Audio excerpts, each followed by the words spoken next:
या मालिकेच्या आजच्या भागात आपण पाहणार आहोत ठरल्याप्रमाणे तनया अखिल आणि आईबाबांना घेऊन डॉक्टरांकडे जाते. त्यानंतर ती आईबाबांची डॉक्टरांसोबत ओळख करून देते. तर डॉक्टर हसून नाटक करत म्हणत असते की तुम्ही इथेच थांबा, मी तनयाला आतमध्ये घेऊन जाते आणि सोनोग्राफीला सुरुवात करते. इथे मॉनिटर आहे, यात तुम्हाला बाळाच्या हालचाली दिसतील. आणि ते ऐकून तनया घाबरते. डॉक्टर हे सगळं कसं मॅनेज करणार आहे असा तिला प्रश्न पडतो. तर इतर सगळेच जण खूप आनंदात असतात. त्यानंतर डॉक्टर तनयाला आतमध्ये घेऊन जातात. तर तनया डॉक्टरांना विचारत असते की आता आपण काय करायचं, कारण माझ्या पोटात तर बाळ नाही आहे, मग तुम्ही त्यांना काय दाखवणार आहात. आणि त्यावर डॉक्टर हसून म्हणते की काळजी करू नको, सगळी व्यवस्था झाली आहे. आणि मग त्यानंतर त्या ठिकाणी एक खरोखर प्रेग्नेंट बाई येते आणि ते बघून तनया खुश होते. त्यानंतर डॉक्टर त्या बाईचीच सोनोग्राफी करतात आणि बाहेर मॉनिटरवर जयश्री, माधव आणि अखिल बाळाला बघतात. ते तिघेजण बाळाला बघून खूप खुश असतात. तर तनया देखील आनंदात असते. तर दुसरीकडे वसुंधरा आणि आकाश काळजीत असतात. सत्य आईबाबांच्या समोर आल्यावर त्यांना किती त्रास होईल याची त्यांना भीती वाटत असते. आणि त्याचवेळी हे सगळेजण घरी येतात. जयश्री तर आनंदाने सांगत असते की आज मी माझ्या खऱ्या वारसाला बघितलं. आणि ते ऐकून वसुंधराला आणि आकाशला तर मोठा धक्काच बसतो. ते दोघेजण एकमेकांकडे बघत असतात. तर जयश्री आणि माधवराव तनयाच्या सोनोग्राफीबद्दल त्यांना सांगत असतात. अखिल तर खूपच आनंदात असतो. तो म्हणत असतो की मला ते सगळ्यांना खरंच खूप वेगळं वाटत होतं. म्हणजे ते एवढंसं बाळ आता हळूहळू मोठं होणार, मला बाबा म्हणणार, तनयाला आई म्हणणार. खरंच ही फिलिंग ना खूप छान आहे. आणि त्याचं ते बोलणं ऐकून सगळेच जण खुश होतात. तर तनया म्हणत असते की मला तर ना काय बोलावं तेच सुचत नाही आहे, मी खूप आनंदात आहे. आणि तिची अशी नाटकं बघून वसुंधरा तर खूप चिडते, मात्र ती गप्प बसते. तर आकाश विचारत असतो की तुम्ही सोनोग्राफी कशी काय बघितली. आणि त्यावर माधवराव सांगतात की अरे त्या डॉक्टर तनयाला घेऊन चेकअपसाठी गेल्या, बाहेर मॉनिटर होता आणि मग आम्ही त्यावरच बाळाला बघितलं. आणि ते ऐकून आकाश काही न बोलताच तेथून निघून जातो. तर जयश्री रागातच वसुंधराला सांगते की तू काय बघत उभी राहिली आहेस, जा आणि देवापुढे साखर ठेव. आणि त्यावर वसू हो म्हणत तिथून निघून जाते. त्यानंतर ती आकाशसोबत बोलायला जाते. ती त्याला विचारत असते की काय झालं, तुम्ही असे अचानक आतमध्ये का निघून आलात. तर आकाश म्हणत असतो की वसुंधरा हे सगळं काय आहे, आईबाबांनी तनयाच्या बाळाला कसं काय बघितलं, तुम्ही तर म्हणाला होतात ना की ती प्रेग्नेंट नाही आहे. तर वसुंधरा म्हणत असते की हो आकाश, मी स्वतःच्या कानांनी ऐकलं होतं आणि तनयाच्या बाबांनी माझ्यासमोर कबूल देखील केला आहे.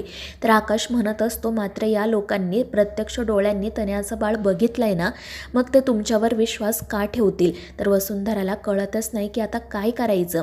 ती आकाशला समजावत असते की आपण तनयाच्या विरोधात पुरावे शोधायला हवे. परंतु आकाश तिला समजावत म्हणतो की हे बघा वसुंधरा, तुम्ही या घरात ना खूप कष्टाने मानसन्मान मिळवला आहे. तुम्ही विचार करा, जर ते हॉस्पिटलमध्ये जाण्याच्या आधी आपण घरच्यांना तनयाचं सत्य सांगितलं असतं आणि मग त्यानंतर हॉस्पिटलमध्ये जाऊन तनयाने हे सिद्ध केलं असतं की ती खरंच प्रेग्नेंट आहे, तर घरच्यांना तुमच्याबद्दल काय वाटलं असतं. आई तर आधीच तुमच्यावर किती चिडलेली असते माहिती आहे ना तुम्हाला. त्यामुळे मला असं वाटतं की आता आपण दोघांनी या सगळ्यात पडायला नको. आपण आपल्या लाईफकडे लक्ष देऊयात, जे होईल ते बघता येईल. मात्र ते ऐकून वसुंधराला वाईट वाटतं. ती म्हणत असते की एकदा आपण त्या माणसाबद्दल तरी घरी सांगूयात ना. परंतु आकाश नकार देतो आणि वसुंधराला या सगळ्यापासून दूर राहायला सांगतो. मात्र वसुंधराला भीती वाटत असते की या सगळ्याचे घरावर खूप भयंकर परिणाम होतील. मात्र तनयाने सोनोग्राफी कशी काय मॅनेज केली याचं उत्तर शोधण्यासाठी मग ती तनयाच्या बाबांनाच फोन करते. तर तनयाचे बाबा म्हणत असतात की तनयाचे उपचार आमच्या फॅमिली डॉक्टरकडे सुरू आहे. विशाखाने नक्कीच तिला हाताशी धरून काहीतरी मॅनेज केलं असणार. तनयाचं सत्य सगळ्यांसमोर येऊ नये म्हणून विशाखा काही करू शकते. आणि ते ऐकून वसुंधरा म्हणते की ते तर माहिती आहे मला, पण आता आपण काय करायचं, कारण घरातील सगळेच जण खूप आनंदात आहेत. जेव्हा हे सत्य सगळ्यांच्या समोर येईल ना, तेव्हा आमच्या घरात मोठं वादळ येईल. तुम्हाला जर तुमच्या मुलीचा संसार वाचवायचा असेल ना, तर प्लीज घरी या आणि सगळ्यांना सत्य सांगा.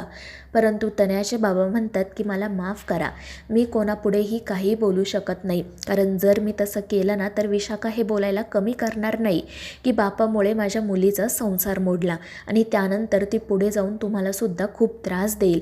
त्यामुळे प्लीज मला माफ करा, मी तुमची काही मदत करू शकत नाही आणि ते ऐकून वसूला वाईट वाटते.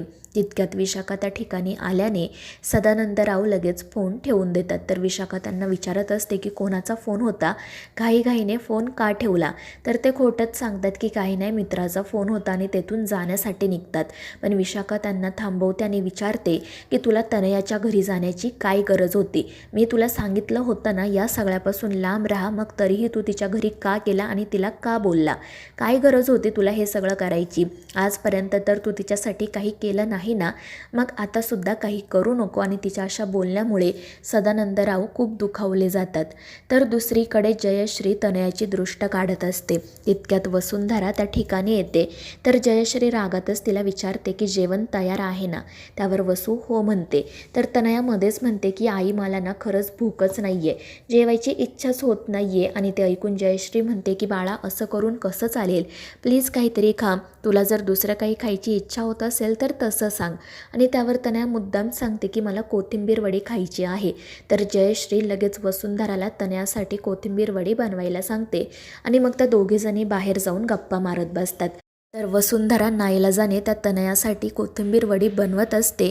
तर इकडे जयश्री तनयाचे खूप लाड करत असते आणि त्यामुळे वसू चिडून मनाशी म्हणते की किती नाटकी आहे ही मुलगी, घरातील सगळ्यांच्या भावनांशी खेळत आहे. त्यानंतर दुसऱ्या दिवशी सकाळी जयश्री बाळासाठी स्वेटर विणत बसलेली असते.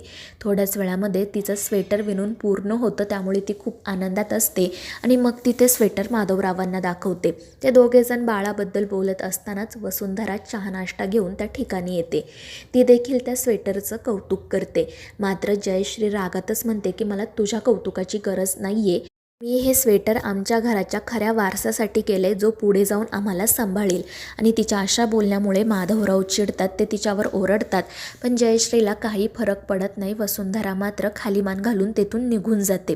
परंतु ती तनयाच्याच विचारामध्ये असते आणि नकळतपणे तिचे डोळे भरून येतात. तितक्यात आकाश त्या ठिकाणी येत काय झाले विचारतो. तर वसुंधरा सांगू लागते की आई बाबा किती आनंदात आहेत, पण जेव्हा त्यांना कळेल की तनया प्रेग्नेंट नाही आहे, ती फक्त नाटक करते, तेव्हा त्यांची काय अवस्था होईल. खरंच आपल्या घरावर ना खूप मोठं संकट येणार आहे. परंतु आकाश म्हणतो की वसुंधरा मी तुम्हाला सांगितलं ना, जे होईल तेव्हा आपण बघूयात, मात्र आता आपण या सगळ्यापासून लांब राहूयात. त्यानंतर वसुंधरा तिच्या आईबाबांकडे जाते आणि तनयाच्या या सगळ्या नाटकाबद्दल ती त्या दोघांना सांगते. तनयाने इतकं मोठं नाटक केलं आहे हे कळल्यावर त्यांना देखील आश्चर्यच वाटते. आणि मग त्यानंतर वसुंधरा त्या ब्लॅकमेल करणाऱ्या माणसाबद्दल आणि त्याने लकीचं नाव लिहिलं आहे याबद्दल देखील त्या दोघांना सांगते. म्हणत असते की नक्कीच तनयाचा त्या विशाखा मॅमचा आणि त्या माणसाचा लकीशी काहीतरी संबंध आहे. नेमका त्या दोघी माईलेकींचा काय उद्देश आहे ना, हे फक्त आणि फक्त लकीच सांगू शकतो. मग त्यानंतरच मी या प्रकरणाच्या मुळाशी जाऊ शकते. मात्र आई बाबा तिला समजावत असतात की लकीला कसं भेटणार आहेस तू, त्याला भेटणं म्हणजे पुन्हा जुनं प्रकरण नव्याने उघडण्यासारखं आहे. मात्र वसुंधरा म्हणत असते माझ्या घरावर जे संकट येणार आहे त्याला दूर करण्यासाठी मला काही करून लकीला भेटावंच लागेल. परंतु आई बाबा तिला समजवण्याचा खूप प्रयत्न करतात की तू लकीला नको भेटू. जर हे आकाशरावांना कळलं, तुझ्या सासूला कळलं तर काय होईल माहिती आहे ना. परंतु वसुंधराकडे दुसरा कोणताही मार्ग नसतो, त्यामुळे ती लकीला भेटायचंच ठरवते. तर मित्रांनो, या मालिकेच्या पुढील भागांच्या अपडेटसाठी आपल्या चॅनेलला सबस्क्राईब करा.